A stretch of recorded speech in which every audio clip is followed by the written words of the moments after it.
بسم الله والحمد لله والصلاة والسلام على سيدنا رسول الله صلى الله عليه وسلم. أهلا ومرحبا بكم في قناة حمدي الدمرداش للتنمية. موعدنا اليوم مع سلسلة فصل الكلام في تفسير الأحلام ورؤى تدل على سداد الدين إن شاء الله.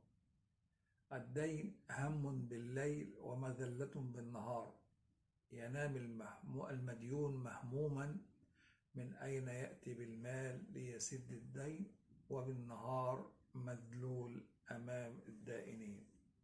لذلك فقد استعاذ سيدنا رسول الله صلى الله عليه وسلم من الفقر والدين، فقال صلى الله عليه وسلم: اللهم إني أعوذ بك من الهم والحزن، وأعوذ بك من العجز والكسل، وأعوذ بك من الجبن والبخل، وأعوذ بك من غلبة الدين وقهر الرجال. وهناك رؤى يرسلها الله عز وجل تبشرك بسداد دينك لتطمئنك وتطمئن نفسك. ومن هذه الرؤى رؤية سيدنا رسول الله صلى الله عليه وسلم في المنام: فمن رآه وهو مديون قضى الله دينه. رؤية الكعبة المشرفة في المنام والطواف حولها تبشر المديون بسداد دينه، والمهموم بزوال همه إن شاء الله. رؤية المديون أنه يصلي أو أنه ينهي صلاته، فالصلاة صلاح في الدين وصلاح حال في الدنيا وسداد للدين إن شاء الله.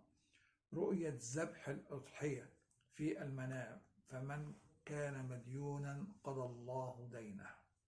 رؤية تلاوة القرآن في المنام: خير ورزق كبير يسد به دينه إن شاء الله. رؤية الرعد في المنام: فإن كان مديونا قضى الله عنه دينه، وإن كان مريضا برئ من مرضه إن شاء الله. رؤية سورة النازعات أو تلاوتها أو سماعها تدل على الفرج القريب وزوال الهم وسداد الدين إن شاء الله.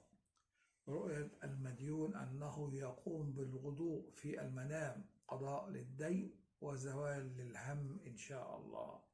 رؤية المطر في المنام بدون حدوث أذى أو خسائر من هذا المطر: بشرى برزق قريب وسداد للدين. رؤية حلق شعر الرأس: بشرى بسداد الدين.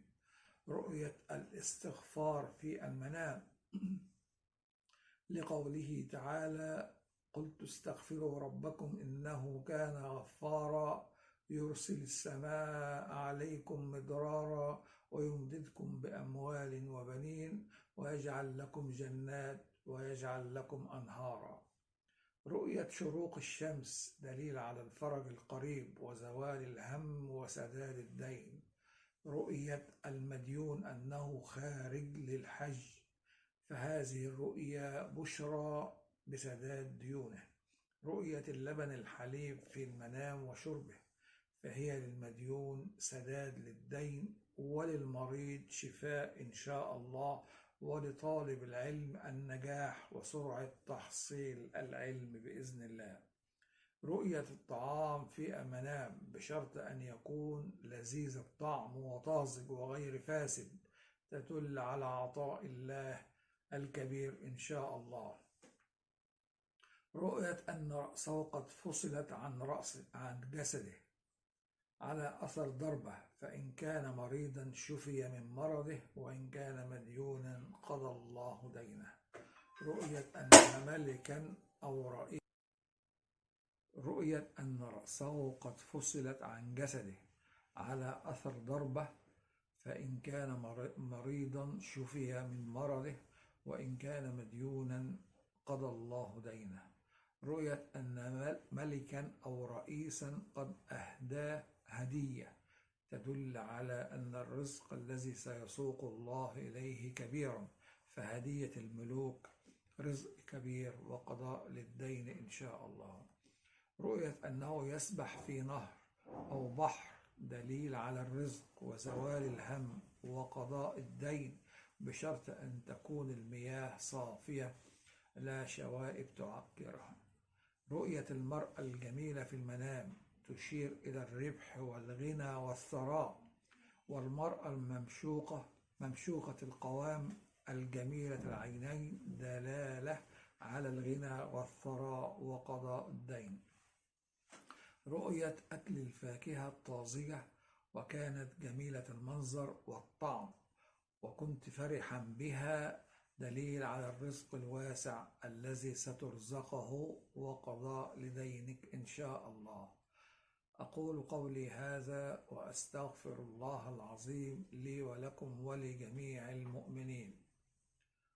إذا عجبك الفيديو فلا تحرمنا من صالح دعائك والاشتراك في القناة وعمل شير للفيديو لعل الله ينفع به غيرك. وأرجو من الإخوة المشاهدين الاشتراك في صفحتي على الفيسبوك، حيث سأترك لكم الرابط إن شاء الله. والسلام عليكم ورحمة الله وبركاته.